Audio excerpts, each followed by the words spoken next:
Hello students, आज हम cover करेंगे श्रोडिंगर वेव इक्वेशन।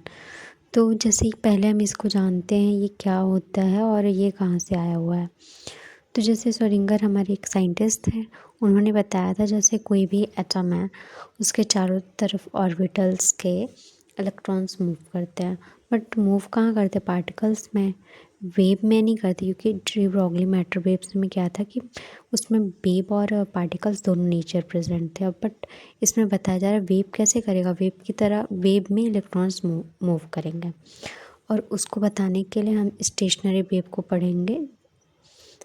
और स्टेशनरी वेव मीन्स शाई क्या होता है? वेव फंक्शन होता है।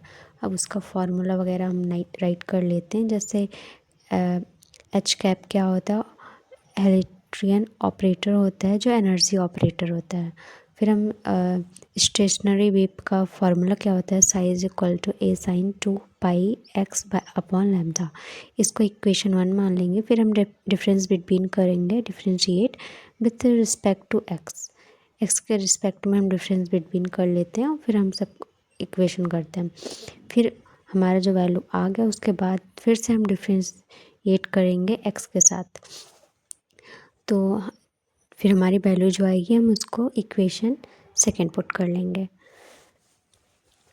फिर उसके बाद equation first and equation second को पुट करेंगे। फिर हमने उसमें देखा था कि जो हमारी वैल्यू आई थी वो साइन की वैल्यू थी इक्वेशन 1 वाली, तो वहाँ पे हम सिर्फ साई लिख सकते हैं। फिर वैल्यू में फाइन हो गई, इक्वेशन थर्ड पुट कर लेंगे। फिर वी नो दैट हम जानते हैं कि डी ब्रॉगली मैटर इक्वेशन में क्या मिला था? Lambda is equal to h by p मिला था। और lambda is equal to h by m भी लिख सकते हैं क्योंकि पी क्या होता है? हमारा मोमेंटम होता है। फिर अगर हम इसको दोनों साइड स्क्वायर से स्क्वायर कर देते हैं तो lambda square h square upon m square v square हो जाएगा। फिर हमें ये वैल्यू हम इक्वेशन थर्ड में पुट कर देंगे तो हमें इक्वेशन फोर्थ मिल जाता है। फिर हम क्या जानते हैं कि टोटल एनर्जी किसे कहते हैं? काइनेटिक एंड पोटेंशियल एनर्जी के टोटल को ही टोटल एनर्जी कहते हैं। फिर हमें काइनेटिक एनर्जी का फॉर्मूला पता है, वो पुट करके हमें वैल्यू फाइन हो जाएगी, जिसको हम इक्वेशन क्या बोलते हैं फोर्थ में पुट कर देंगे। तो लिख लेते हैं पुट इन इक्वेशन फोर्थ। तो वैल्यू हमें मिली थी वही वैल्यू हम पुट कर लेते हैं एम वी की जगह पे।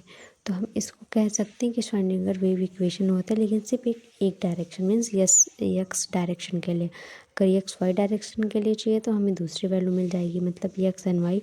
एंड थर्ड डायरेक्शन के लिए हमें ये वैल्यू लिख लेंगे। और जैसे कि d square d x square and d y x square ये सब वैल्यू के लिए हम ट्रिंगल स्क्वायर भी लिख सकते हैं। इसको लैप्लासियन ऑपरेटर बोलते हैं और इसको हम मेन श्रोडिंगर वेव इक्वेशन बोलते हैं। Thank you for watching.